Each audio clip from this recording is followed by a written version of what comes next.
So we kick off Peer and Films Part 2 DVD of Truro City's season with a match against Hampton and Richmond. Relegation strugglers visit here today, Truro Road, for what we're hoping is going to be 3 points for City. But having said that, Hampton, 3 games, the last 3 games they've won 2, both of those on the road, so perhaps it's not going to be quite so easy as we were all expecting. Team news, well, manager Lee Hodges got the usual problems. Barry Hales nursing a knee injury, Stuart Yetton suspended, and late fitness tests for skipper Jake Ash and Marcus Martin. And let's join our matchday commentator, Martin Bounce. Welcome to Truro Road, as we see Truro City and their opponents today, Hampton and Richmond. Shaking hands, Hampton and Richmond, 20th in the relegation position in the league. But they have won their last 4 games. And last week had a trophy victory win 2-0 against Blue Square Premier side Hayes and Yedding. Their last 8 games, they have won 6 and lost only 2. So I think Truro will have their work cut out this afternoon against a vastly improved Hampton and Richmond team. Barry McConnell takes the ball down, ball out to the wing. Dan Smith chases that. Andy Watkins brings it down nicely, pushes it back to Barry Connell. Barry McConnell pushes it through, a nice room hit and a good tackle there. Aaron Pugh up, looking for the header, also Jake Ash. Easily away. Scott Walker again. And that's close, that's in, that's a great goal. Jake Ash there, perfectly positioned, perfectly placed into the corner there. Fabulous header from Jake Ash, fully deserved.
Steve Adams down to Dan Smith, picks it up nicely. Dan Smith, a good cross there, and it goes across the face of the goal, and the ball is again cleared by Hampton and Richmond. Truro getting back into the game now. Les Affle crosses the ball. Joe Broad, nice turn, and there's Les Affle there, and the goalkeeper's out. Corner to Truro.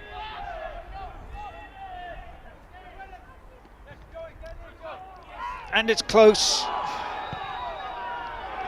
Yes, it's a penalty. Handball.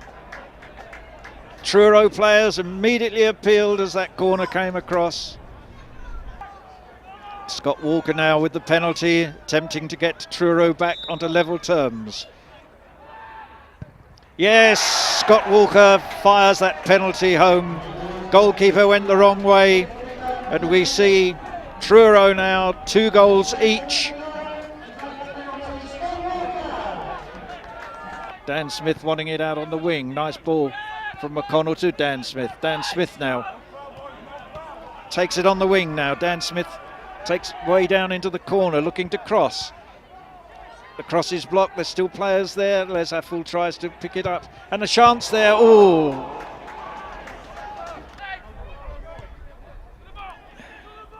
Collier pushes the ball out to Ferrell. Ferrell pushes the ball down. Ferrell picks it up, still running with the ball, Ferrell.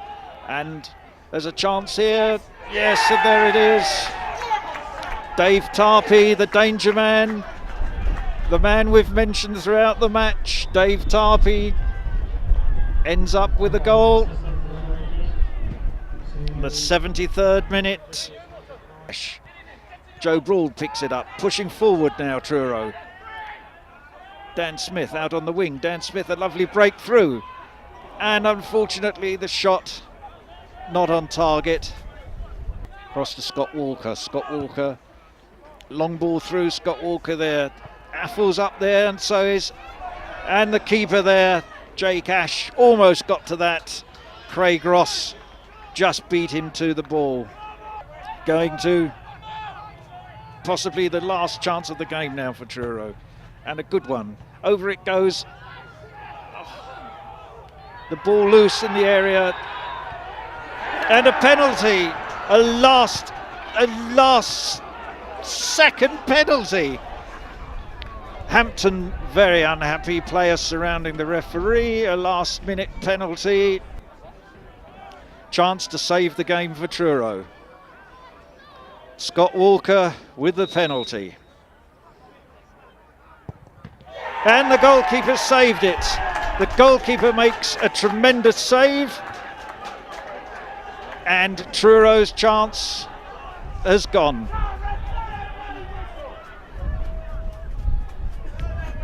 Corner. Les Affel to take the corner.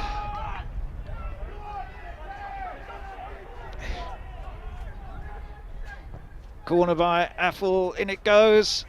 Yes, and there is the equaliser. There is the equaliser.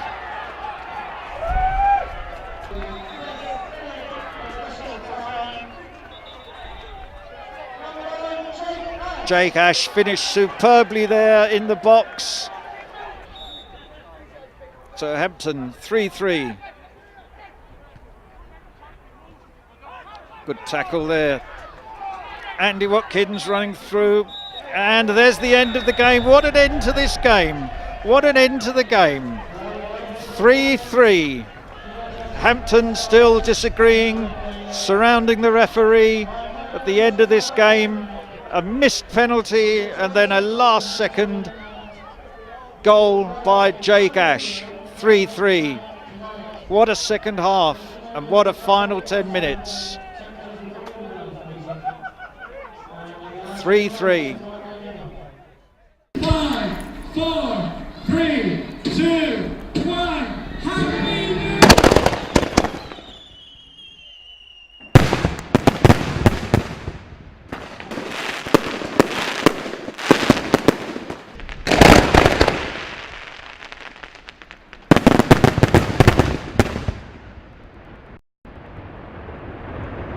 Well, good afternoon, Kevin. On a wet but glorious January the 1st, 2012. Couldn't let you go without obviously not giving a message to the club supporters, players and everyone around the world.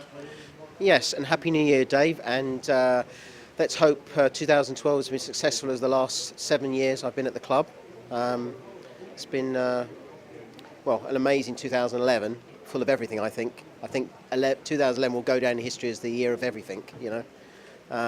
But we're looking forward to this year. If we can look back quickly on reflections of 2011 and what progress has been made by Truro City Football Club? Well, we started the year, as you know, last season we finished 11th in the league. Previous season, obviously, in the Southern Premier, and the target was to try and be a playoff team. And obviously, we ended the season as champions. We were winning the last 7 matches, so you could say that was absolutely unbelievable, really, from where we were from the previous season.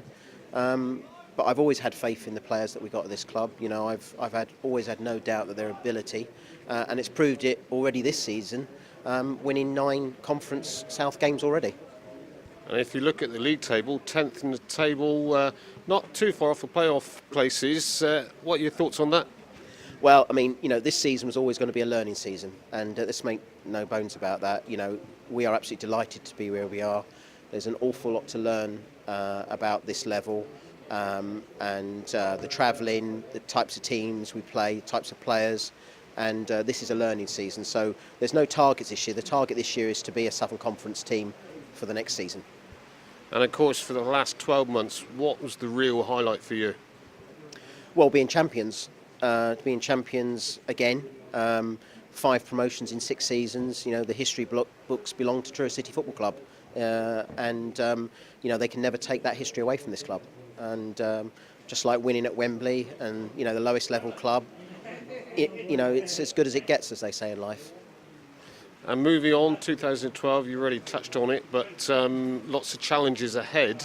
How do you see those going? Well, obviously, there are challenges because we're in difficult financial times. I'm not immune to that, and no football club's immune to that. The first target is to get the club on a financial strong footing for the remainder of the season, and to have a budget for the following season, which is already in place before the season starts.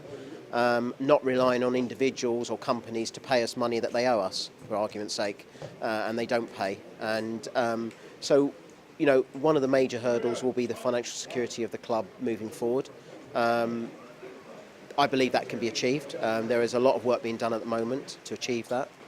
And obviously looking forward to Cornwall developing a stadium, which we want to be 100% part of. And hopefully the football team progressing where we can be hopefully a playoff in the following season. That would be the target, realistic target, and see where it takes us. You mentioned the finances, and I know in the open meeting you had with the supporters a few weeks ago, there was a suggestion private investors coming in. How close are you to getting those people? Well, I think everyone who I've spoke to looked at Truro City have just been amazed at what we've achieved in such a short period of time. I mean, Dave, you've been at this club all your life. 7 years ago, this club, was running around the pitch with holes in their socks. The club has gone from being a county team to a national team in 7 years. And when you make that kind of transition, there's obviously going to be mistakes along the way because it's so quick, so fast, so immense. And, what investors are saying, without a stadium, you can't go forward because we can't be a conference premier. So the stadium is a must for any investors. And I think, if that gets achieved, then there will be quite a few people who'd like to be part of Truro City's future and hopefully take us on to League Two, which is where we ultimately see ourselves. We see ourselves as a Torquay or a Yeovil level, and I think that's achievable. But are you saying, though, without the stadium, it's not definite those people will be coming in? I would say it'd be highly unlikely purely because they know we can't go forward from where we are today. And it is a problem. The club, to be a professional club, you need professional facilities, and they all come hand in hand.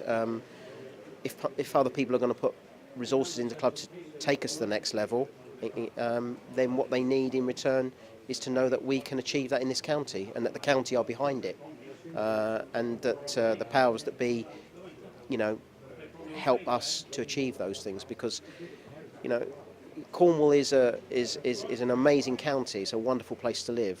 It's, in my opinion, the best place on earth to live. But it's also a county that's quite distant from the rest of the UK. So we've got advantages and disadvantages, and what we've got to do is use our advantages and a unity of people to get together behind the club to take us to professional football, just like they do in rugby. And if we achieve that, then we can have a professional football club in Cornwall. But it needs all the people to get behind that. And people behind financially, but also people to watch. You recently not cried out, but you wanted people to come along and watch the club, look at Truro City, what it's doing for the county. Crowds have been a little bit disappointing, I think, personally. How are you going to get more people through the turnstiles? It's a very interesting you say it, Dave, because obviously I look up, the statistics and everything else. We are actually, the official average is 620 this season, which actually puts us around about 10th in the Conference South. So there are 12 teams with less average than us at this level. So you'd have to say we're average. We are about 25% up on last season's attendances, and I think if any business increased its attendance by 25% in the last year, they would say it was a miracle, particularly in the times we're having. So I think we've got to put a lot of things into context. I think, we are at Conference South. We're not at Conference Premier, which you get a lot of very big clubs. We are in the most difficult financial times this country has ever seen. And I think if you roll that all together, still increased intensity by 25% is still not a bad achievement. I'd like to see more, though, is the answer to your question. And finally, 2012, we just entered it. Tell the fans what they want to hear. Firstly, are we going to be here in 2013? And secondly, what would you wish out of the next 12 months? I've no doubt we'll be here. I don't have any doubts about that because there are things in place. The important thing for Truro City is to be sustainable, viable, to have the stadium being started and built, to get other investors, for the club to progress on the pitch, to finish the season, hopefully a single-digit finish. I've always dreamed that we could finish in the top half this season. We're 10th at the moment. If we was to win today, we could possibly be 8th, 7th, who knows. But if we can finish mid-table, that would be a fantastic start. 7 years ago I was here, without a camera, by the way, just with a cup of tea and 90 people, and we were mid-table in step 7. 7 years later, we're mid-table in step 2, 5 levels up. So I think we've got to put that in context. And a happy new year to the supporters. And happy new year to all the supporters worldwide, because we get a lot of messages worldwide now. And all I can say to everyone is I'll do everything I can at all times for this club, but I need you to be part of it and to get behind the club in every way we can to achieve things. And the away support from the supporters is fantastic. We suffer with injuries at the moment, as you know. We're down to the bare bones, and it's been difficult. But look at the results. Last 4 games unbeaten. Probably should have won at least 2 of the 3 games we drew. And I'm just so proud of Lee and the players for everything they've done for this club, and the supporters as well. And let's keep it going and keep our feet on the ground at the same time. And as I've always said, we can achieve anything, and never say never. And yes, it's a happy new year to you all. We're looking forward to today's game, New Year's Day special, Truro City versus Weston-super-Mare. But first of all, let's look back on 2011 very quickly. It's almost a year since I donned the microphone for appearing in films, and I've been enjoying watching and commentating obviously on Truro's home games and a few away games as well. We've had a few travels so far, and we're looking forward to more as the season goes on. But highlight for me obviously has to be Easter Monday here at Truro Road, when skipper Jake Ash, trying to lift that massive Southern League shield above his shoulders. It was 100 years of names on it, and obviously he had a problem doing it. Marcus Martin had to help him out. That's the highlight of the last season. This season so far, we're actually doing better than what I think most people have expected.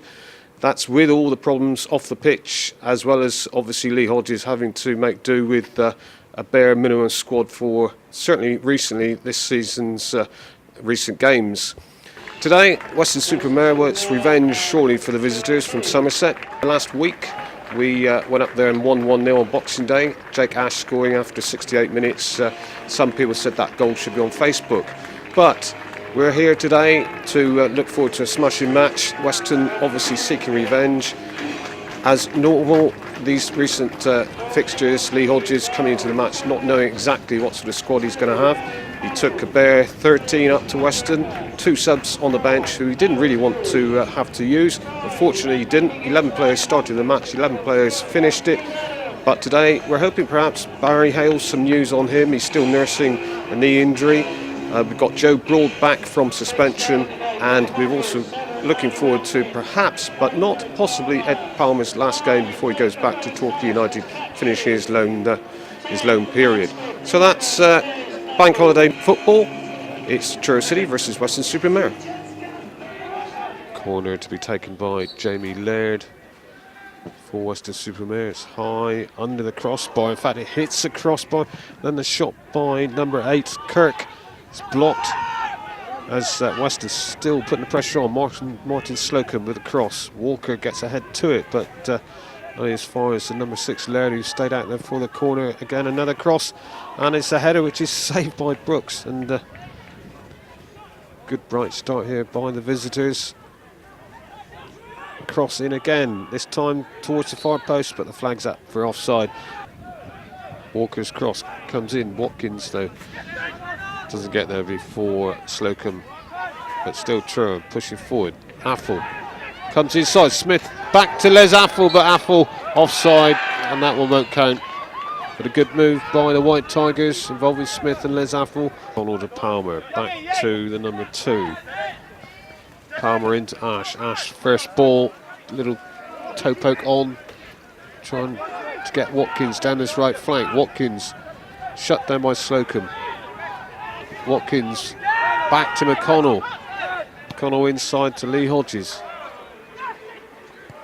Hodges little ball towards Affle. That's a great ball by the player manager to the number 11, but shut down by Laird. Corner comes in.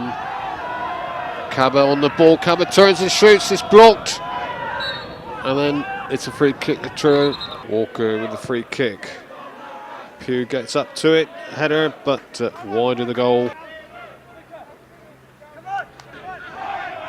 Trowbridge. Inside to Kirk.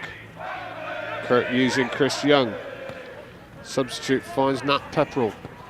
His cross comes in, and in fact it's slid in by the Ingram there, hitting the post. The noise increases as Truro's supports. Over 600 here at this New Year's Day match, getting behind the White Tigers.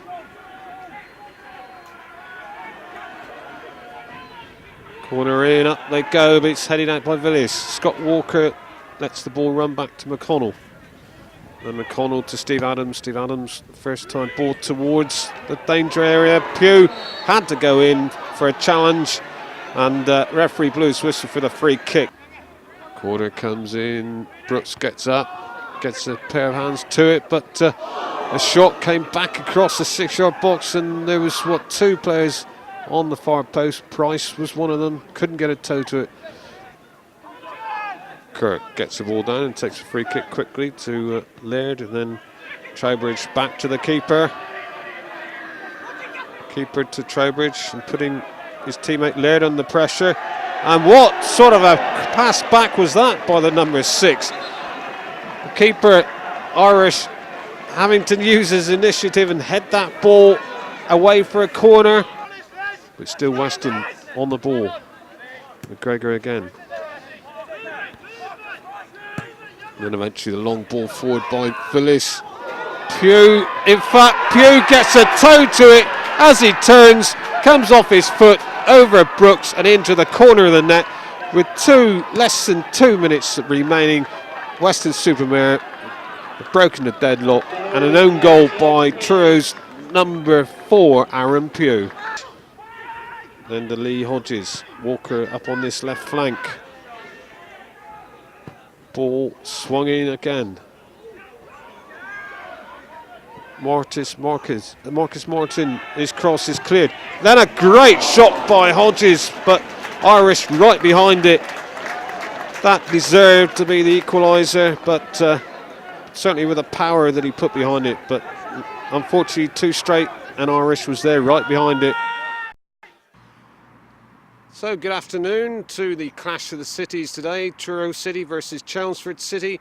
But before we talk about the team news, let's just bring you up to date with a few matches off the pitch. As normal, everything seems to happen, but very quietly. We've been led to believe that Truro City's owner, Kevin Heaney, has the money available for Monday's court case. Of course, it's Truro City versus the HMRC, and I'd be glad to know that that debt can be cleared, and then we can get back to thinking about football. We will have to wait, hope and pray and see what happens on Monday about that one. As far as supporters, well, the Truro City Independent Supporters Association, they met up with Mr Heaney during the week as well, and although they've been a little bit reluctant to announce too much before their meeting today, before the match, We do know that at least the merchandise matter has been settled to some extent.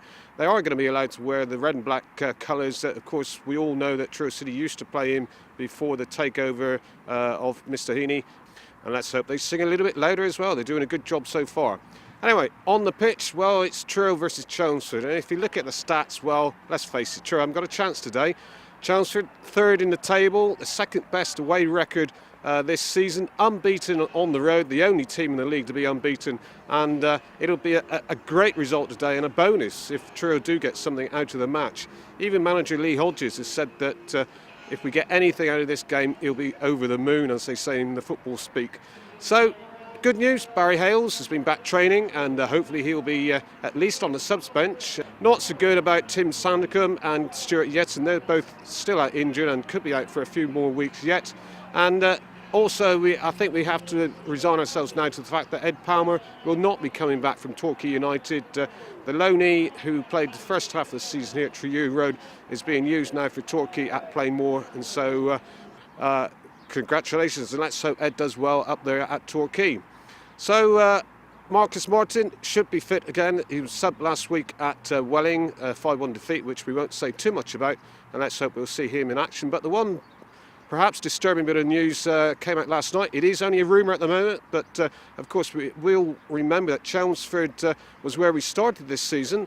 1-0 win, Dan Smith the goal scorer, but will Dan Smith be here next week? Rumour has it that he's on his way. We'll have to wait and see on that one. So let's go to the action. Truro City versus Chelmsford City.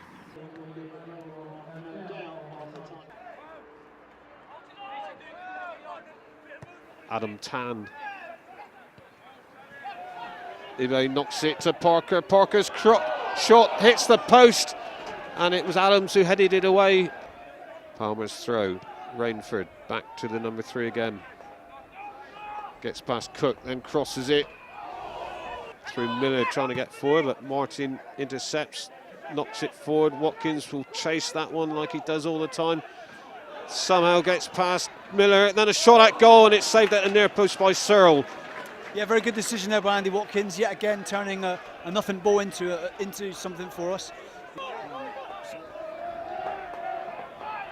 Oh, Pew back to Brooks. Brooks miskicks. Adams is in there, and Brooks goes down on the ball, but it's put away by Popo, but the referee's disallowed it. Very, very lucky. Didn't think that was a foul for me, Dave. Terrible kick from Brooksy, and I think we've got out of jail there. I think that was a very soft decision. Going to have a go now. He chips it in towards that penalty area. Pew is there. Oh, Pew's an interesting player, Dave, because going forward as well. When he was younger, he used to play up front, and he's also played in midfield. So he is very clever, and he does get himself into some very good positions. So whether or not it's in the air or even little runs he makes in and around the box, he is always causing problems. And the fact that he's about 24 foot long always helps as well. but chance for coming forward, but good interception by Walker. Apple with the ball. Watkins to his right, Smith to his left. Apple going at them, all the way going at them, to the edge of the box. McConnell's throw, Cook knocks it on. Watkins gets in there, and then challenged by Clark on Les Apple, and that could be the first yellow card of the game. Referee Mr. Bromley deciding that bit of a reckless challenge there by Kenny Clark. Kick comes in. Oh, a back header, and it's Watkins over the bar there. Yeah, difficult opportunity, Dave. Just a little bit too high for him. He couldn't control the header or keep it down. But you know, promising sign now. This is probably the first real chance we've had this second half. Hopefully, like we said, we can kick on from here, create a couple more set pieces. Will definitely be a threat from. Palmer with the corner, and there's a header, and it looks as if it was Parker, perhaps. No, Cornhill. Max Cornhill with a header, but a clear header and under no pressure. Yeah, not very good defending there, Dave. Corners come in. I think it's the number 10's had a free header, 6 yards out, sort of completely unopposed. And very, very disappointing, very sloppy goal to give away.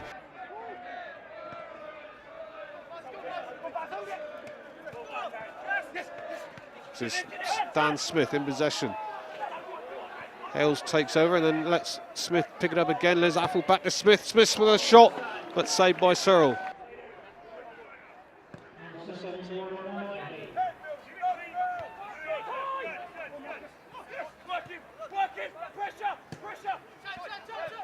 Affle in the middle of the park. First touch for Whiteley. Affle wins it off the Chancellor's substitute. Then Morton trying to get it over the back four.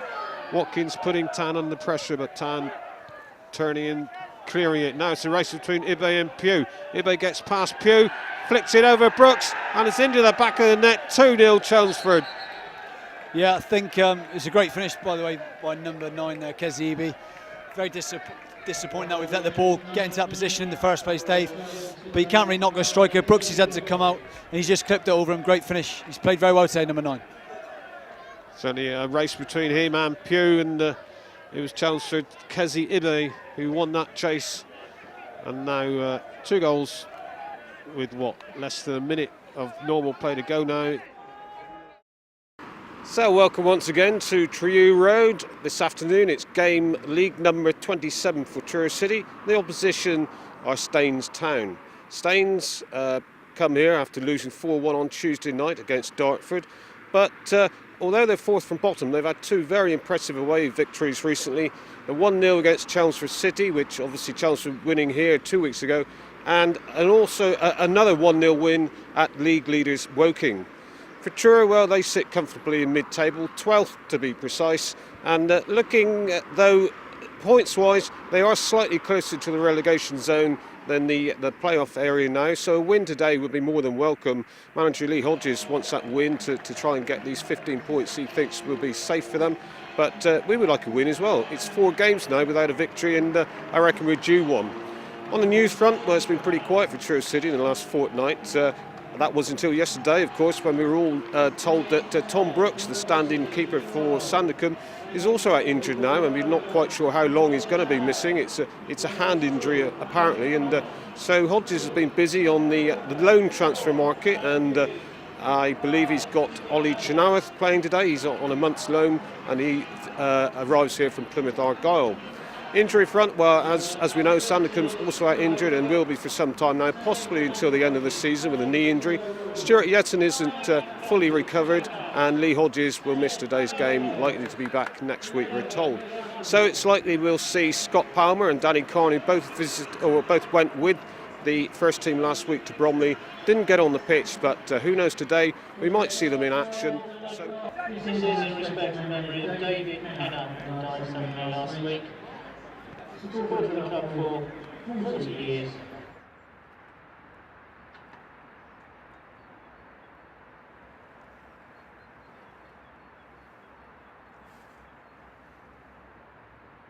On the edge of the 6-yard box. Finds, almost found Ash, then Affle with a shot, and it comes off the legs of Everett, who had to jump in there and prevent that shot on target.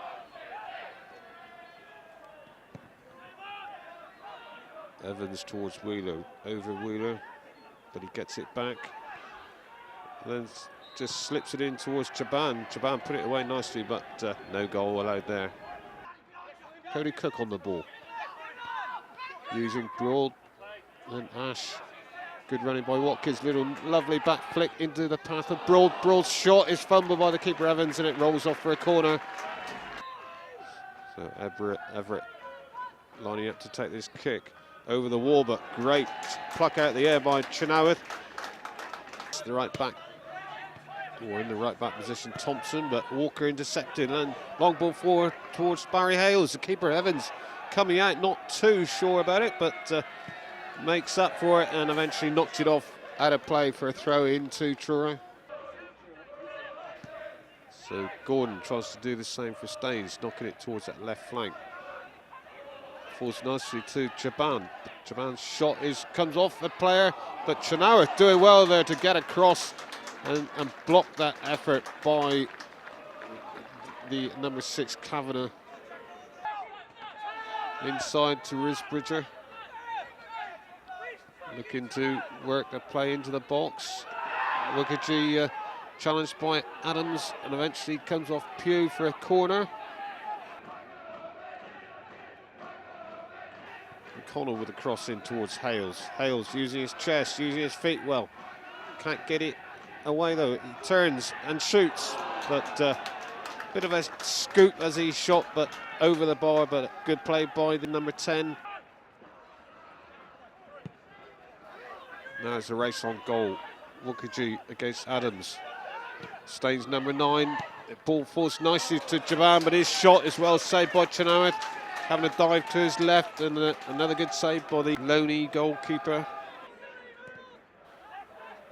Play just beginning to look as if Staines moving forward a little bit slicker than Truro. It's just a little buoyant towards Chaban from Wheeler. Adams knocks it back towards Chenoweth, and there it is, a goal. Wookajee gets the goal 19 minutes into the second half. Adams trying to knock it back to Chenoweth. It was too soft, and the Staines number 9, Mark Wookajee, just nick it in there and touching the ball past the Truro goalkeeper, Ollie Chenoweth. Watkins flicks it on to Hales. Hales had to try and hold back from being offside, but the flag was up, disallowed. Affle with a corner. Pugh ran towards the near post and it's headed in.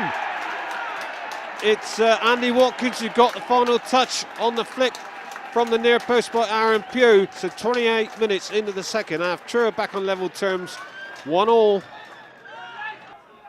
So another corner from this left flank. This time it's towards the far post. Corn with a shot. Doesn't connect. It falls to Ash. Ash back to Daniel Corn. Finds Ash. Little ball towards Watkins out on that right. Cross towards the middle of the goal, but headed away by Jackson. And then Watkins again. Martin's there. Martin still in play. Les Affle now. And strikes Thompson, and everyone thought that ball was in there from Martin, but still Truro pushing forward towards his far post. Up goes Marcus Martin. Palmer with a first time volley, and Watkins, brilliant goal!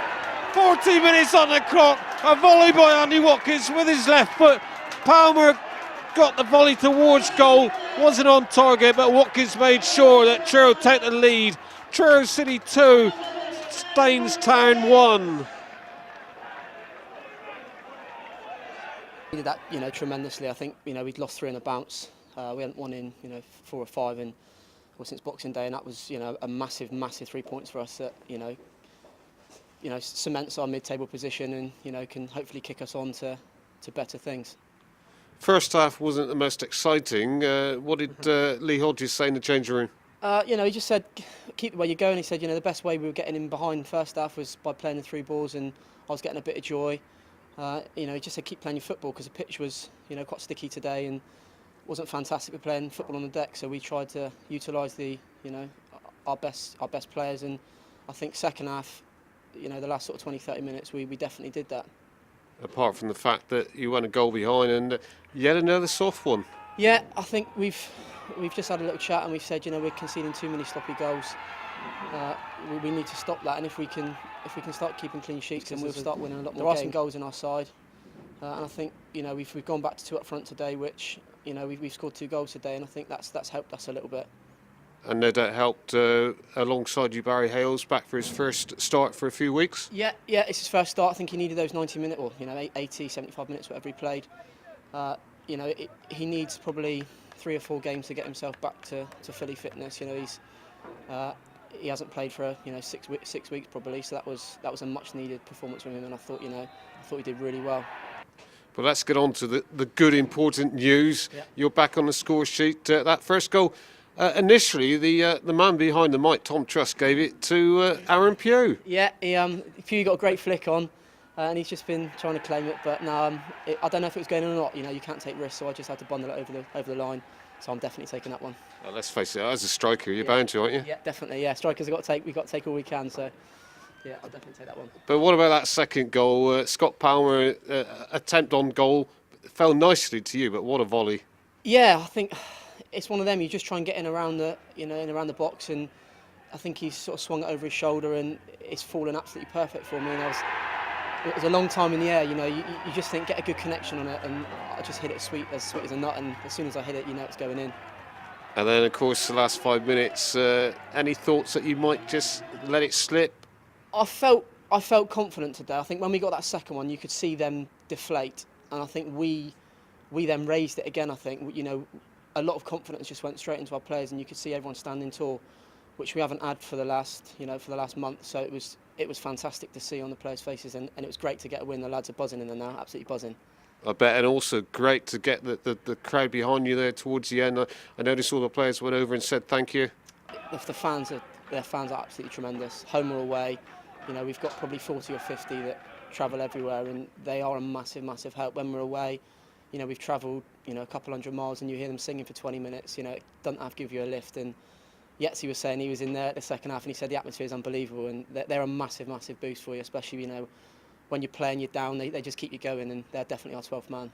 And also great today to see two reserves coming on, Daniel Kahn and Scott Palmer. You know, real club effort. Yeah. You know, we've been down to the bare bones, and they come away last week, didn't get on, but it was great to see them come on today, and I thought they did really well. You know, they're full of energy, wet the socks off, and you know, Scotty's got an assist there for me at the end, so he's happy at the minute. And a word for the keeper today, Ollie Chenoweth coming in on loan with Brooks and Sandercombe both out. Yeah, we've had bad injuries, and the keeper's both injured again today. So Ollie stepped in, and he did a great job. I don't think he had much of a chance to do with a goal, but he came out, he claimed the ball well, he saved well. You know, he was an all-round good performance for him. So yeah, fair play to him. And a happier change room. Yeah, we're happy boys tonight. I think a few of the lads will go out and have a couple of drinks tonight, I think, and celebrate that, because we needed it massively. When you talk about rivalries in football, it often comes down to locality. And I suppose this, for Truro, is about as local as it gets. But this one runs a lot deeper than that after last season. These two were at loggerheads with each other at the top of the Southern League. And I suppose for many Truro players, that famous 6-0 win in Wiltshire just less than a year ago was the highlight of the promotion season. Salisbury, of course, did eventually follow Truro up and have got some revenge since, winning the reverse fixture 2-1 earlier this season. Since that day, these two have pretty much matched each other in mid-table. Just 4 points separates them heading into this afternoon. The Piran Films camp has divided loyalties this afternoon. Mark Huckle played for Salisbury in the 1970s, and Adam Kelly will certainly know the feeling. He arrived in Truro from Salisbury earlier this week and goes straight into the matchday squad on his 24th birthday. If he does go into the starting 11, it will be the only change from a fortnight ago when Truro recorded their first win of 2012. It's the only Blue Square South game to beat the Freeze, and there's all the action here. Truro's top scorer this season with 11 goals has Hales and Pugh to aim for again. Walker, Ash heads the ball on, Hales heads goalwards, and that's in! And Barry Hales has opened the scoring after just 4.5 minutes. Easy as that. Ash head the ball on, and there was Hales to nod it beyond Puddy, and the best possible start for Truro. Barry Hales scoring his first goal in some time. Of course, he's had an injury-hit season, but just his physical presence in the box there paid off for Truro. Ash did well to win the first header, and then Hales did what only Barry Hales knows to do. Pugh back to the goalkeeper. He's sold his goalkeeper short here. Out comes Chenoweth, and the Salisbury players feel this is a penalty. It was a back pass, which the on-loan Plymouth keeper was late in getting to, but I think Ollie Chenoweth has got away with that. Walker just loses it under his feet, floats the ball down the line looking for Watkins. Watkins has got a bit of space here. Looks for Broad. Broad inside again, and a shot on goal off the bar. Hales caught it well. A left-footed shot, and he couldn't have got through that any better, Barry Hales. And it cannons off the crossbar, so nearly 2-0. Sinclair again, who's orchestrated the set pieces so far. The heads go up, there's a free header in the 6-yard box, and he's whistled wide. Ruddock, the pace of this attack is just dwindled slightly, but the Salisbury players have kept it moving. Shot on goal, which Chenoweth touches onto the post, and then the follow-up has gone in. It was Williams there, first to the ball, and for all Ollie Chenoweth's great work, Salisbury are level. Williams reacted first, and Salisbury have the equalising goal. Yeah, very disappointing there, Andy. I think the guy who took the first shot had a bit too much time. We invited a bit of pressure, allowed him the shot. Unfortunately, I think it just bobbled up. Chenoweth got a hand to it, but he couldn't get a real firm hand to it, knocked it onto the post. Again, Williams has reacted the quicker. And I can actually say it's probably what they deserve. Brett throws the ball in. Fitchett, beaten to the ball by Ash, and there's a late tackle on Jake Ash, and he's gone down holding his head, and it's the first yellow card of the afternoon. Walker in towards the back post, up goes Ash and heads wide. Walker. Hales tries to run over the ball, and he does, and he puts it into Watkins. Andy Watkins with a chance. Great save by Puddy twice. The goalkeeper did really well there. So close to Truro taking the lead a minute and a half before half-time. Broad will try and get something for his team down in the bottom corner. He does, he wins a throw-in, which McConnell's keen to take quickly. Watkins again, the danger man. 3 goals in his last 2 games. McConnell, Broad.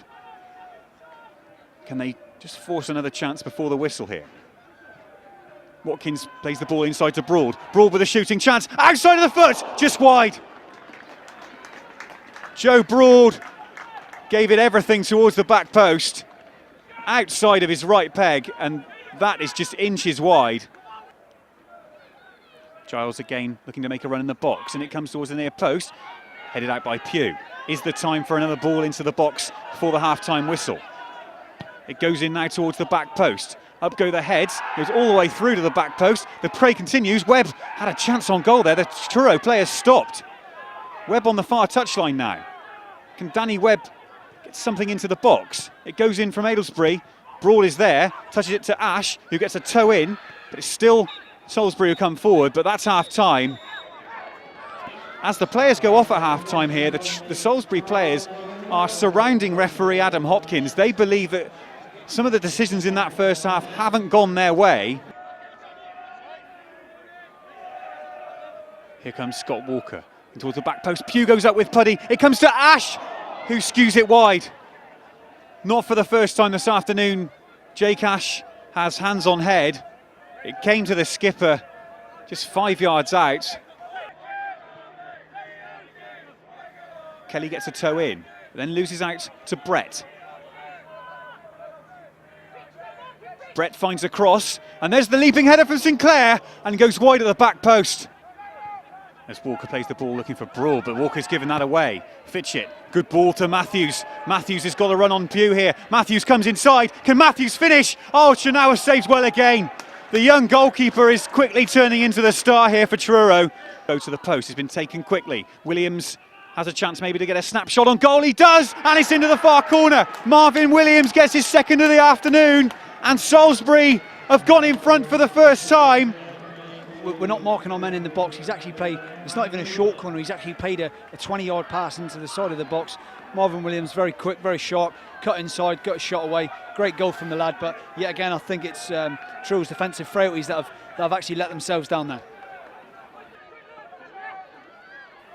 Affle tries to turn inside Luke Ruddock, but fouls Ruddock, and then Marcus Martin goes in late, completely off the ball, and Marcus Martin could be in trouble here.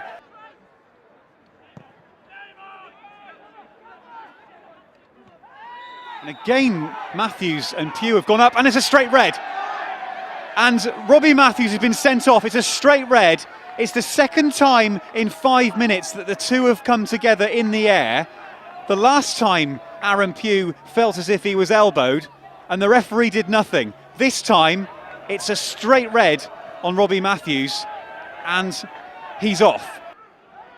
What a chance to cross. It's into Williams. Williams has a chance to shoot here and comes inside, and the referee has given a yellow card for diving. Williams came inside the challenge, went down inside the area, and the referee looked like he was going to give a penalty, and then just pulled the yellow card straight out. So in 3 minutes, Salisbury have had a man sent off and a player booked for diving. Now Martin Martin looks for the run of Barry Hales. Has he got Barry Hales in here? Hales will beat the goalkeeper to the ball. He goes down and the referee has given a penalty. Barry Hales beat Will Puddy to the ball and was felled. The referee has given a yellow card to Will Puddy. Truro have the chance to equalise as we enter the last minute of play. It'll be top goal scorer Scott Walker, who already has the ball in his hand. And this is maybe a chance for Truro to save something from this afternoon. Scott Walker, normally so trusty from the spot, equalises. Top corner, unstoppable from Scott Walker. And maybe that's enough for Truro to take something from their afternoon. 12th goal of the season, and Truro are level. Jake, did Salisbury get the rub of the green in terms of referees' decisions today? They'll probably feel hard done by. I mean, obviously second half, 2 big decisions sending off, although I actually didn't think it changed the game that much. I think they'll feel a bit aggrieved. I thought the lad was a little bit hard done by. I think when you're that tall, you throw your arms about a bit when you go up for those headers. The penalty, I thought from where I was, looked like a penalty. Spoke to Baz afterwards, he said the goalie did get a lot of him. Maybe got a little bit of the ball, but you know, I'm sure they'll feel hard done by. But I felt, especially with the performance first half, that we deserved to get something out of the game, so we just about got our rewards. And the other decision was when Marvin Williams was given a yellow card in the box when it could have been a penalty. No, it was the worst dive I've ever seen. I don't know whether the video will show up, but it was sickening. I was close enough to see it. I don't like seeing that. You know, we all push the boundaries of the laws as far as we can to maybe get what we can for the side, but it was a terrible, terrible dive, and he knew it. Adam Kelly's debut, how would you rate it? Yeah, I thought he did really well. Difficult pitch. I'd imagine it's not really his sort of pitch. You know, it's heavy out there. We've had a lot of rain this week. Difficult to get the ball down and run at defenders. You can see he's got the ability to run at the defenders. But no, I thought he'd done really well. He worked his socks off. I think he's going to be a really great addition to the side. You know, he didn't necessarily get on the ball as much as he liked, but I think that was a product of the game and the pitch. I think he's going to be a great addition. I thought he'd done really well today. What will a goal do for Barry Hales? Yeah, no, he'll enjoy it. He was really getting back to his old ways today. When he starts moaning like he did second half, you know he's back, and he was back doing that a bit second half. You know, pushing his way around and bullying defenders, which is what he does so well. So hopefully that'll give him a good boost. You know, I don't really think he needs a confidence boost. I think he's done it at a good enough level to be confident enough. But you know, any striker's good to get a goal under their belt. And a word for your young goalkeeper. Yeah, well, he's done absolutely superb since he's come in. You couldn't ask any more of the 2 games he's come in. He's made numerous saves. He's a really good presence back there. He's really calm, good kicking, good presence. No, he has been a fantastic signing, and I mean, we've only got him for a month, so you know, we'll see how things develop. But he's settled into the dressing room well. No, he's a top lad, and he's no doubt got a great future. What's Lee Hodges said to the boys after the game? He was angry. You know, we felt like at half-time we felt we could go on and win the game. We felt if we carried on the way we were going, we would go on and win the game. We didn't come out second half. It's been a bit of a tale of the season, really. We don't start the second half well enough for whatever reason. And they got on top and probably deserved to go ahead. And it was the frustration came because it was another really, really sloppy goal. Set piece didn't pick up. You know, we shouldn't be conceding goals like that against sides at this level. They're going to punish you. So it was a really disappointing goal to concede, and he was angry about that because we feel we should be beating sides or winning games like today. The home form is an interesting one, isn't it? Because you'd think that the amount of miles that everybody has to travel to get to you, that your home form would be strong, and it's not. Yeah, I think like us when we go away, I think this trip is a once in a season trip. You know, so teams make a weekend of it, come down on the Friday, they relax up, take it easy. You know, it's a weekend away for them, so it's a bit of an experience, a bit of an event. So I think the teams come down here really up for it. You know, and more often than not, they're probably going out on a Saturday night, so they want to win under their belt just to make that beer taste a little bit sweeter. So I think it's hard when sides come down here. I actually think it works against us, but equally when we go away, you know, we're always well prepared. We've had a good hotel stay and a bite to eat, but I think it's frustrating because the support has been brilliant, absolutely awesome. Again, second half today, you know, they're fantastic. I think they enjoyed the sing-off with the Salisbury guys, but you know, it was disappointing we couldn't get them a victory today because you know, that's really like what we felt, especially at half-time and before the game, that we could do. Welcome to today's game. Eastbourne Borough, the opponents here at Truro Road. Last time we were here it was a 2-2 draw against Salisbury, a last-minute penalty by Scott Walker saving the day. And in fact, that point picked up was the only point in the whole of February. So let's hope when we're approaching or into March that we're looking for better things. After that Salisbury game, it was a long trip, longest trip of the season to Dover, a 3-1 defeat, but a performance which many thought was worth at least a point. Another goal from the spot by Scott Walker, the only notch on the sheet. And then on the road again a week later, same scoreline, 3-1, this time at Eastleigh, but this time it was a very frustrated Lee Hodges, shoddy defending, and he can't do much about it. He can't get any replacements in, so you can imagine he wasn't that happy. Off the pitch, Ollie Chenoweth has been retained until the end of the season. That meant for Tom Brooks that perhaps it was time to go. He's been released and he's signed for Bobby Tracy. And news this week about the ground sale. Well, Kevin Heaney has announced that he's in talks with a national developer in hoping to sell the ground. The sale proceeds will help to go towards the Stadium for Cornwall project. Kevin confirmed to me this morning that as far as the rental on the commercial units that will be on this ground, he's hoping that that income will be there for life. So Truro City Football Club should still survive whether they move or not. Team news for today is that Stuart Yetton is back from injury, 3 months layoff, and he's in the squad today. But the saddest piece of news in the past fortnight was a tragic accident which resulted in supporter Gillian Alderman dying in a car accident on the way back from that long trip from Dover. Partner Bob Fagan and travelling supporter John Salisbury have had major operations in hospital, and our thoughts go out to them. But certainly it won't be the same not seeing Gillian in the stand here this afternoon, and our thoughts go out to both her family and friends.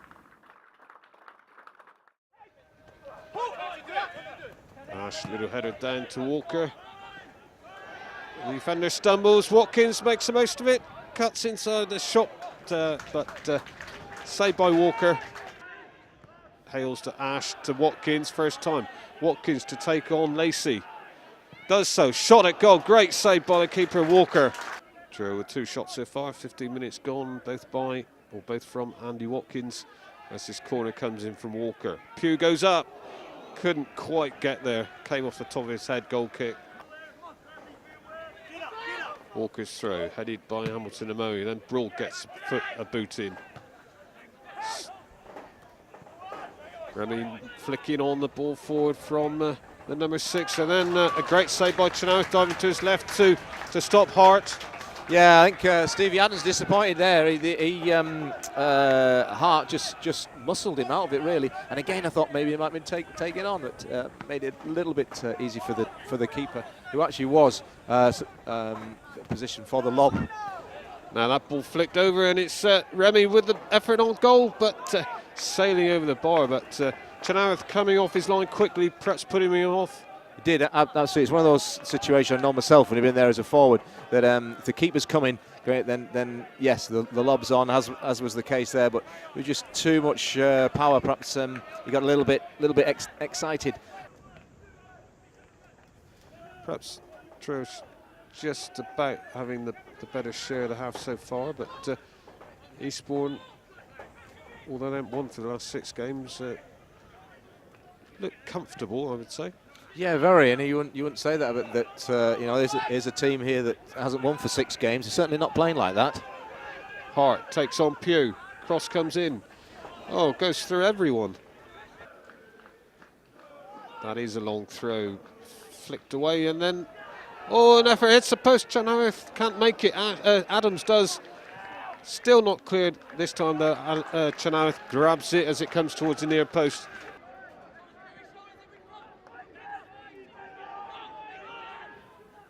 Now it's Eastbourne's turn to attack. Cole towards Remy. Header on towards Hart. Pugh beaten by Hart to the ball, and he smashes it home. Yeah, I mentioned it before on a couple of occasions, just how both of them, Remy and particularly Hart, have just muscled them out. And there again, they just muscled it out. You've got to be a lot stronger than there. Great flick on by Remy. That looks like his strength in there. Truro will be very, very disappointed. It was a soft goal, but I have to say, great finish by Hart.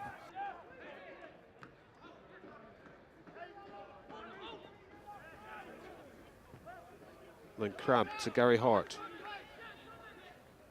Oh, and Pugh again makes a mistake. It's Gary Hart. Can he make it too? But Chanowith, good block. Cole moving forward. Cross is blocked by Kelly, but cleared straight into the feet of a Eastbourne's number 11, Matt Smart, and there it is, 2-0. You have to say what a very, very well worked goal. You know, you can't really criticise the Truro with that passing movement, but they had a chance to an opportunity to clear the ball again, and literally their clearances are going 15, 20 yards. They should be 40, 50 yards the clearances should be. Get them out, get their back foot turned. But I have to say that Eastbourne in the last 20 minutes or so have fully deserved this 2-0 lead and look very, very comfortable.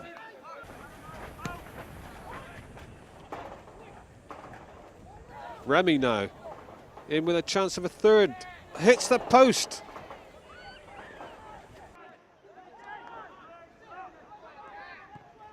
Yetton's ball in towards Hales.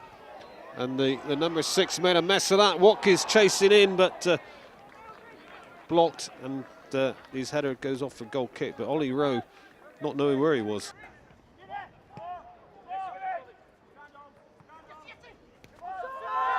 Yetton flicked it on towards Affle. Affle looked as if his run was pulled back, but the assistant referee having nothing to do with it, although Andy Watkins having a few words with him. Let's see if Martin can do anything, but he's just worn down by Hart, and then Lacey clears his line quickly. Oh, McConnell makes a mess of that as Matt Crabb. Can he pick up on this? He does, and it goes right across the face of the goal and past the far post.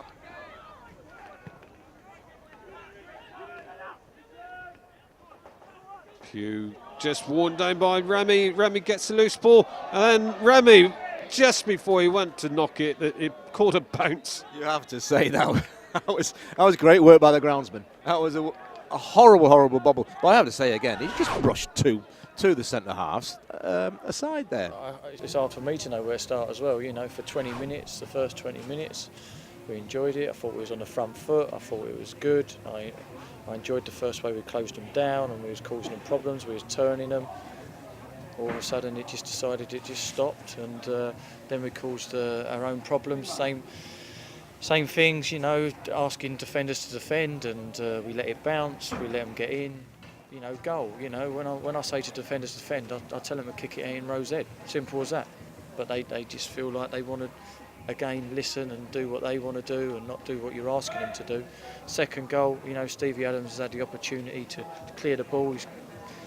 He's either missed it or he's just ain't got his foot behind it, you know, which has caused us. And the two centre halves who have been strong for me defensively all season have caused me problems today, and not only them two occasions, I think it's on a lot more. But there's not too many positives, not too many pats on the back in there today. It's one that I'm going to take on the chin. Not had too many low points this season, but that's probably my biggest disappointment of the season, especially starting going into March. You know, we need a good start, and it hasn't happened. Got 11 cup finals left, and I've told them in there we're in a relegation battle, and we've got to fight for everything. Especially, you know, I'm asking the same 14 guys to do it over and again, and I think at the moment they're looking very tired. Yeah, I mean, you've summed it up perfectly, but all the elements you were saying before the game, you're frustrated with defence, you can't change it because obviously the squad isn't big enough, but where'd you go from here? I mean, you've got a massive task on your hands. Well, I have got a massive task, and I know I've had that all season, but what can I do? You know, I've got 14 boys. I can't go and get someone else on loan. I can't do nothing. You know, my hands are tied. I'm having to pick these boys up and fight and get them out there and to go do it again week in, week out. And sometimes when they're playing 30, 40 games and they're in and they don't get a break, then it catches up with them. And at the moment, we're going through a slump. And we're in a bad slump, and we've got to turn that around. Last two performances were good, but we didn't get anything from the game. Today, nowhere near good enough for my standards, and I'm sure the supporters will agree on me in that one.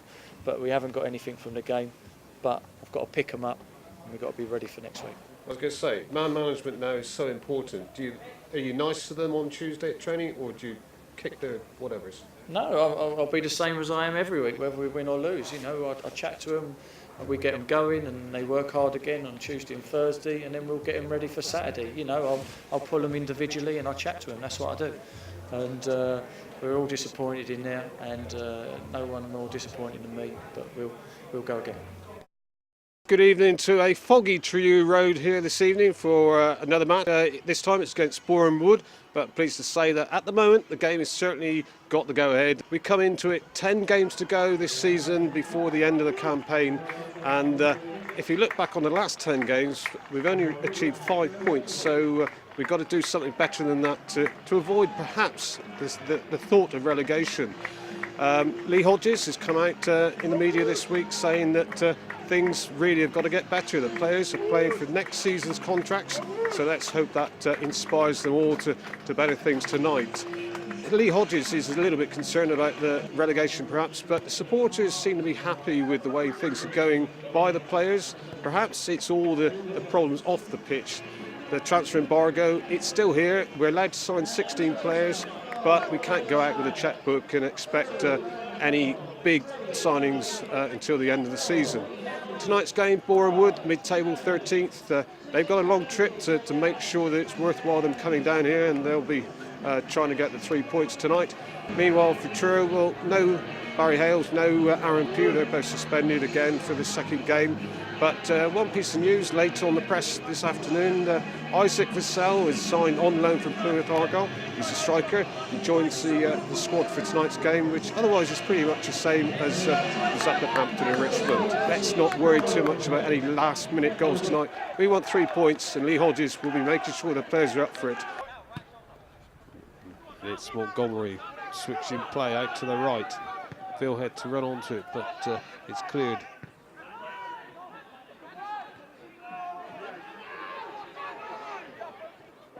Boreham Wood moving forward, the shot or the pass out to the number 11 Montgomery, and it's a good save by the keeper Chenoweth.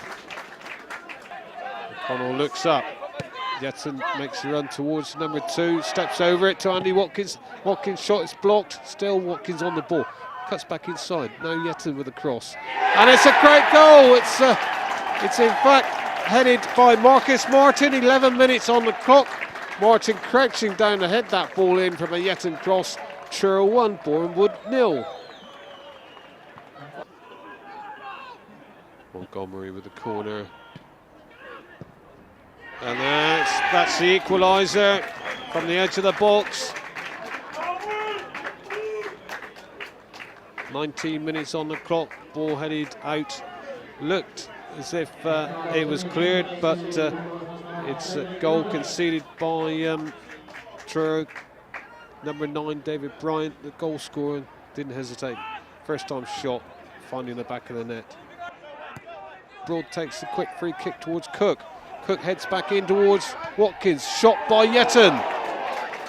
Yeton's half volley just wide of the left-hand upright as we look. Martin pushing it forward, but Beckles heads it away, but only as far as Broad again. Broad pushing out left. Yeton will get there first. Cross comes in towards Watkins. Watkins with a header just wide. Yeah, yet again, perhaps having second thoughts about this fog that doesn't seem to be shifting. 34 minutes on the clock, and having a few words with his colleague Paul Lister. Boreham Wood on the break through Omar Reza to Bryant. Bryant shut down, appeals for a penalty, but the referee having nothing of it. Ollie Chenoweth ends up with the ball in his hands. Sankofa inside.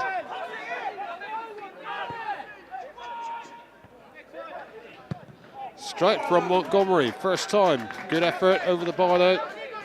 And Lee Hodges already suggesting that his players need to lift it up a gear or two if they want to make sure they're here next season, and also in the Blue Square Bet South Conference as they move forward on that right side.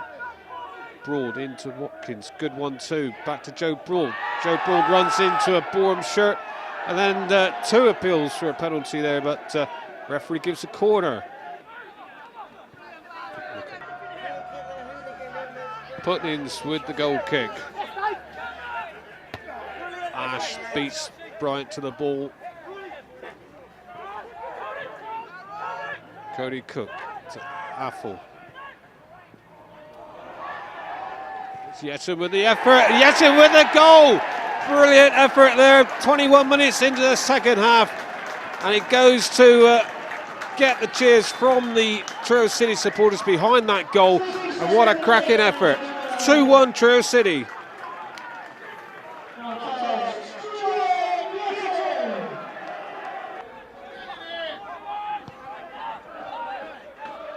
Hudson shut down by Martin. And Broad intercepts. Martin with a little ball to Andy Watkins. Watkins takes on Beckles, gets past the number 6. Now he goes inside Lee Close, on goal, but overruns it. And Putnings comes out at the feet of Watkins. Chenoweth with the kick. Referee Hopkins looks at his watches and decides that's it. Truro City pick up all 3 points tonight on a foggy Truro Road. The goal that clinched it, Stuart Yetten after 66 minutes in the second half. Truro City 2, Bournemouth 1. So before we start to talk about the game this afternoon against Thurrock, let's just bring you up to date with events during the week for Truro City Football Club. Firstly, it's welcome back Grits. Martin Gritton has returned to Truro City. He was signed as a non-contract player on Tuesday before the Basingstoke game, and we welcome him back to Truro Road. Of course, many people saying it's his home debut today for Truro City, but technically I reckon it's not. Let's not forget he was playing for the third team back in the 90s when they were playing in the old Falmouth Helston League. He, rumour has it, he struggled to get in the side, but went on to make fame at Parrawell, Portleven and many Football League clubs. So welcome back Grits, and as we hope you do well here for the remainder of the season. Well, on that day against Basingstoke, of course, things didn't go quite so well. City ended up losing for the second time in 4 days on the road. This time a 2-1 defeat with a Stuart Yetten goal and a good inspired second half performance, but not good enough to make up for the tired events of the previous Saturday against Tunbridge Angels when they lost 3-0. Thurrock at bottom of the table, playing in midfield today, number 7 and skipper for Thurrock, Paul Terry, of course brother of Chelsea John Terry. Scott Walker corner, cleared back to the corner taker again. Another cross in. Kittredge went for it, and it's Marcus Martin, far post header. 13 minutes on the clock, cross by Walker, and Marcus Martin heads home for his 4th league goal of the season. Truro 1, Thurrock 0.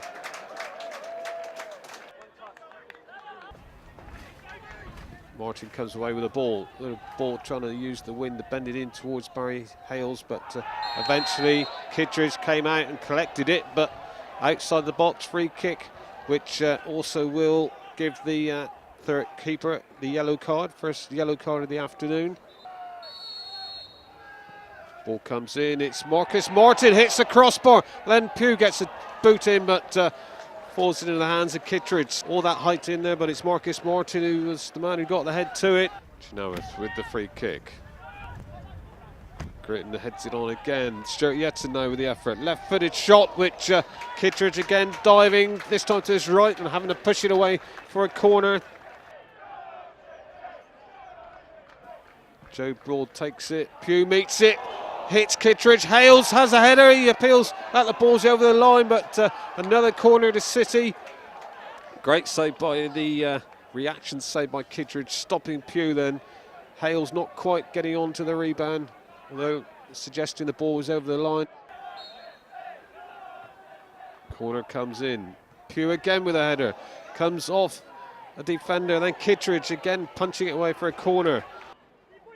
Yetten knocks it on towards Hales. Hales back to Stuart Yetten, using the number 10 again. Yetten doing well to win it back off Ashton. Martin with the cross. High, Gritton's head to it, to Joe Broad. Gritton again, turns, has a shot. Oh, just wide as Kittredge racing across the goal.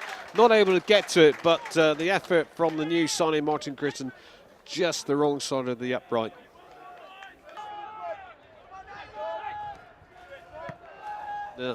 Ash finishes it off by knocking it forward. Gritton challenged by Goodhine, but winning the ball, crossing it. Barry Hales, a little header to Les Affle. Affle with a shot. Great save by Kittredge again, and it's cleared this time by Sam Cutler. Nesbitt again. Still Teddy Nesbitt picking up the loose ball as number 6, Thurgood. Into Boylan. His shot is saved by Chenoweth. Good save.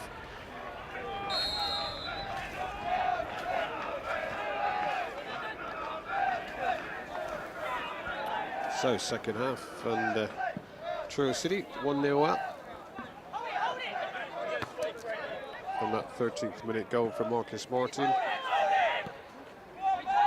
On course for their 12th league win of the season, but Thurrock did force them back a little bit towards the end of the first half, and after all that pressure Truro had on the Thurrock goal, Kittredge doing well in the yellow shirt for them, as in fact they move forward now, and good play by David Knight there, and it was down to Ollie Chenoweth to stop Knight from getting the equaliser. I was about to say that Truro need to make sure they get at least another goal on the score sheet, and that proves my fears, as David Knight creating problems as Gritton hooks towards goal, and the big number 9, recent signing only 5 days ago, has made it 2-0 to Truro. Long ball forward, and Gritton, as the keeper Kittredge came out, Gritton just hooked it towards goal, and City 2-0 up.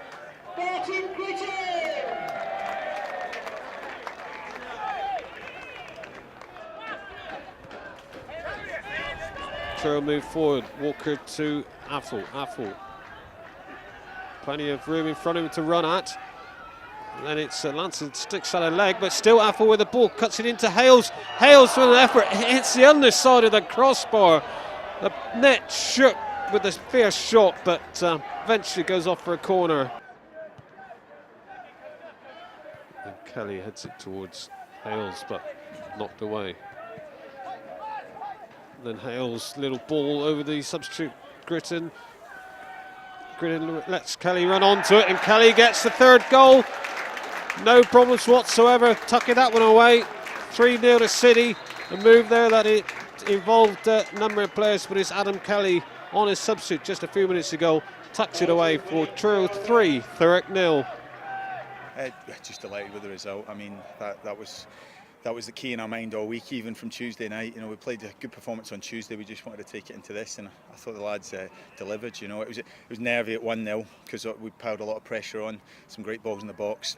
So it was good to get the second when we did, and I think we were in control the whole time after that.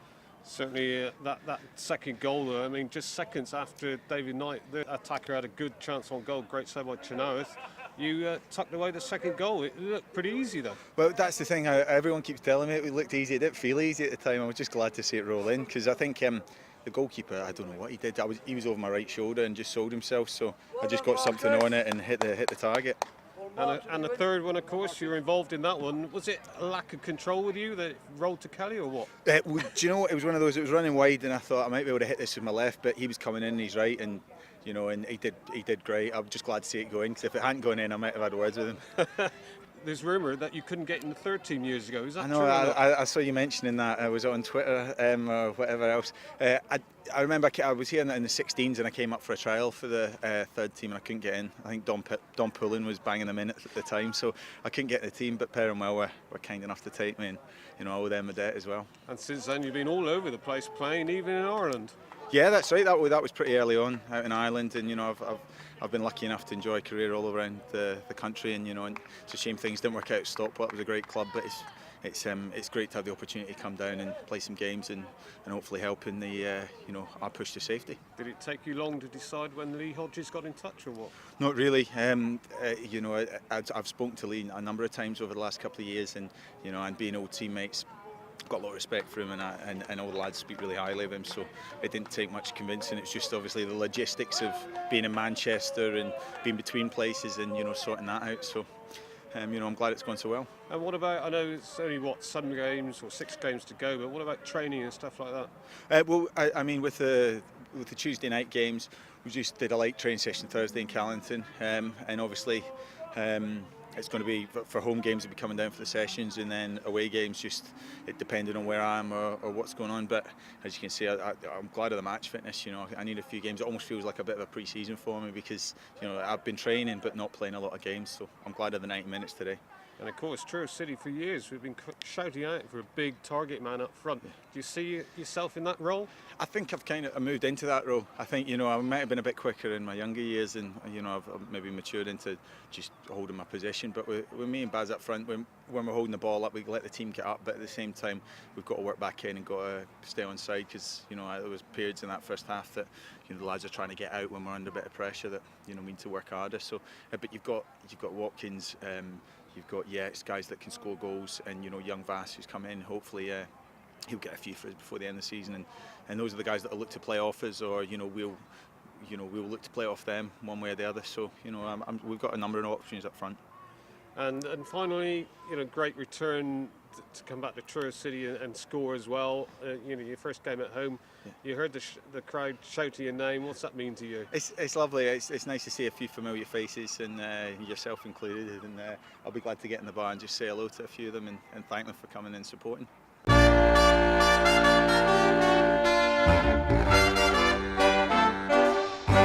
Brown moves onto his right foot, takes on Palmer and beats him well. Brown goes close and it's converted. The wing is linking up for Havant. Bit of space for Fulton, right foot ball. Adams can't get there. Excellent header! Brian Barrett finds Jones, who's onside. Jones against Sandercombe. Jones gets there first, and that's 3-0. Pugh in pursuit, but Fogden checks on his left foot, and still a shot, it goes in. Walker for City, dispatched well. Celebrations behind the goal.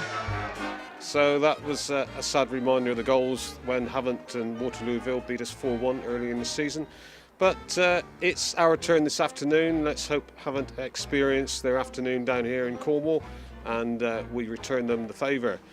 They're struggling at the moment, next to bottom in the league table, but more of that in the moment. Let's first talk about last week's match for Truro up at Staines, a 1-1 draw which Stuart Yetton gave us the lead, and unfortunately we couldn't hold on to it. But manager Lee Hodges is still very happy with that result, bearing in mind that the teams below us all slipped up as well. So we're still in 15th place in the table, 7 points away from the bottom 3 relegation zone, and a win today surely will take us out of the danger threat of relegation, and we'll be seeing Blue Square Bet South football once again next season here. That is, of course, depending on what you've heard on the scene about the HMRC man coming back again last week. The announcement of a winding up order against the club again, £51,000 got to be paid by the end of April. We're told that there's no problems, it will be sorted out, and so life carries on at Truro City, and all the excitement off the pitch. It's like a soap drama, isn't it, really? But there we go.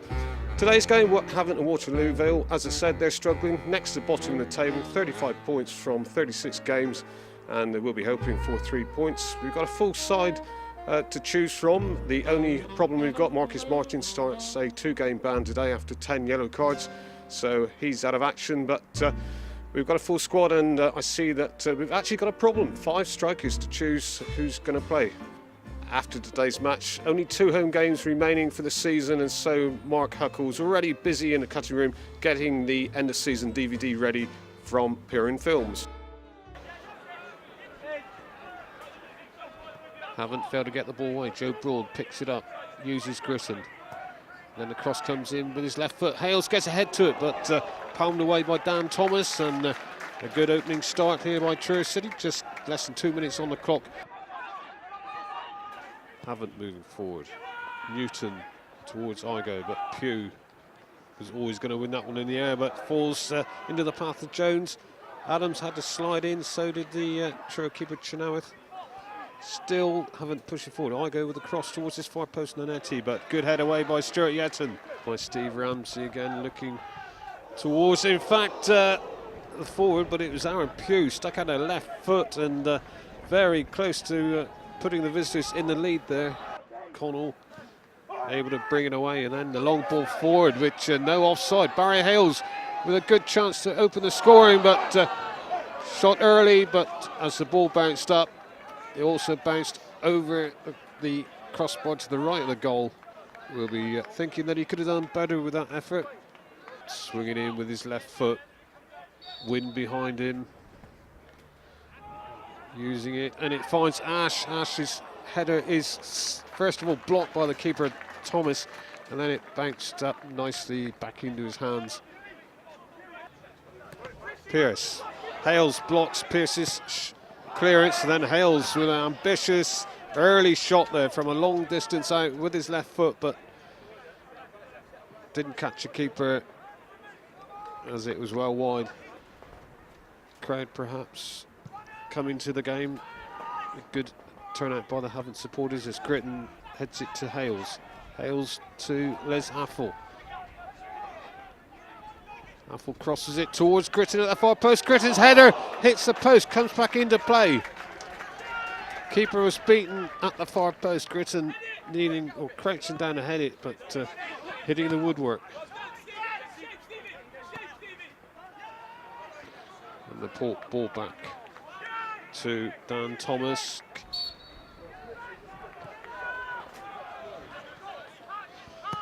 So, second half kicks off. Truro 0, Havant and Waterlooville 0, and immediately Truro on the attack. Les Affle had to jump over Jake Newton, who was already on the ground, but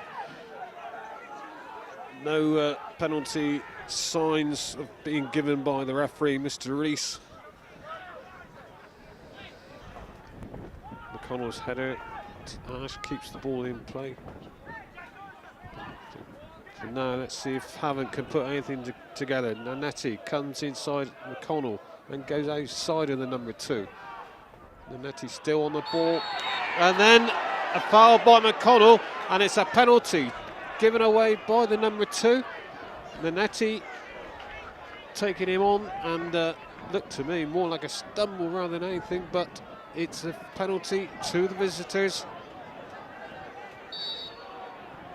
Here he moves forward and into the roof of the net. Havant take the lead 25 minutes into the second half, and Christian Nanetti the scorer.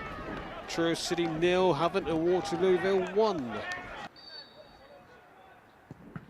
Straight into the wall, blocked by Hinshelwood as Havant break through Nanetti, chased down by Yatton, and Yatton giving away the free kick, and the yellow card as well is shown to the number 7 from Truro.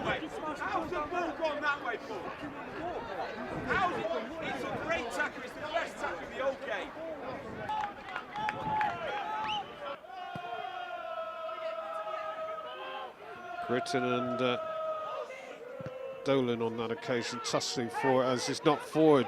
Jones will, and that's a back pass surely by Adams into Chenoweth, and well, I think we all expected the whistle to go on that occasion, but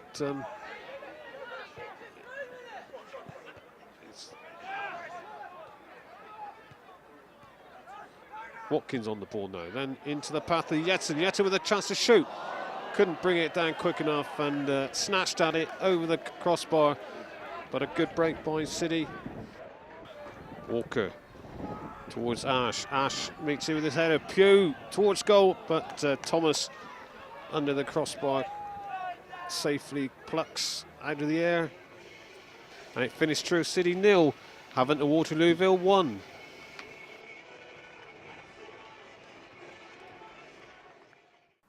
So after the home defeat to Havant, it was 2 days later, and we were back on a winning run with a superb performance at Dorchester, a 3-2 win, which meant that we were again hovering a little bit in comfort out of the relegation zone. But to sum up the season, there we were, thinking we were well clear of any trouble, and a home defeat to Bromley. 2-1 we went down. It was really atrocious conditions, rain and wind, and it summed up Truro's season with a defeat. Next game on from that one, and it was up to Woking, newly appointed champions in front of a crowd of 4,000, and what a tremendous performance we put in. 3-3 it finished, and we trailed twice by 2-goal margin, but strikes from Watkins, Pugh and Affle made sure that it wasn't a party celebrated by just Woking and their big crowd. Last game of the season, and again it was against a side that actually have finished up being promoted into the conference proper. Dartford from Kent came down, and we were literally within minutes of a win. Barry Hales coming on as a substitute, scoring a goal, but just 2 minutes later and well into stoppage time, it finished 1-1, and we had to be happy with a point in the very last game of last season. That means we finished in a comfortable 14th in the table, 5 points clear of relegation, and we live to fight another day in the Blue Square Bet South. Off the pitch, well, it's the rumblings going on again of an HMRC appearance in the High Court. The case went on at the end of April, and it was adjourned for 56 days until June the 25th to give the club a chance to get their monies together. There's a hope of a land deal which involving Truro Road, which is in the process of being agreed as we are here today. But that deal was very much dependent on making sure that the court bills are paid. And one troubling thing was that in the case it was revealed that we've also got a couple other debts that need to be settled pretty quickly. So where do we go from here? Looking forward to next season. Well, what a tremendous job Lee Hodges did with all the things that have been happening both on and off the pitch. A small squad meant that he was reduced to just that one game away midweek to 12 players. We can't do that again, but it is very much dependent on perhaps things happening off the pitch. The joint venture acquisition here will be the thing that perhaps decides that Truro City look up and onwards for next season. It was a tremendous first season in Blue Square Bet South. The second tier of non-league football, we can only hope that things get better next season. I'm sure they will if Hodges is given the chance.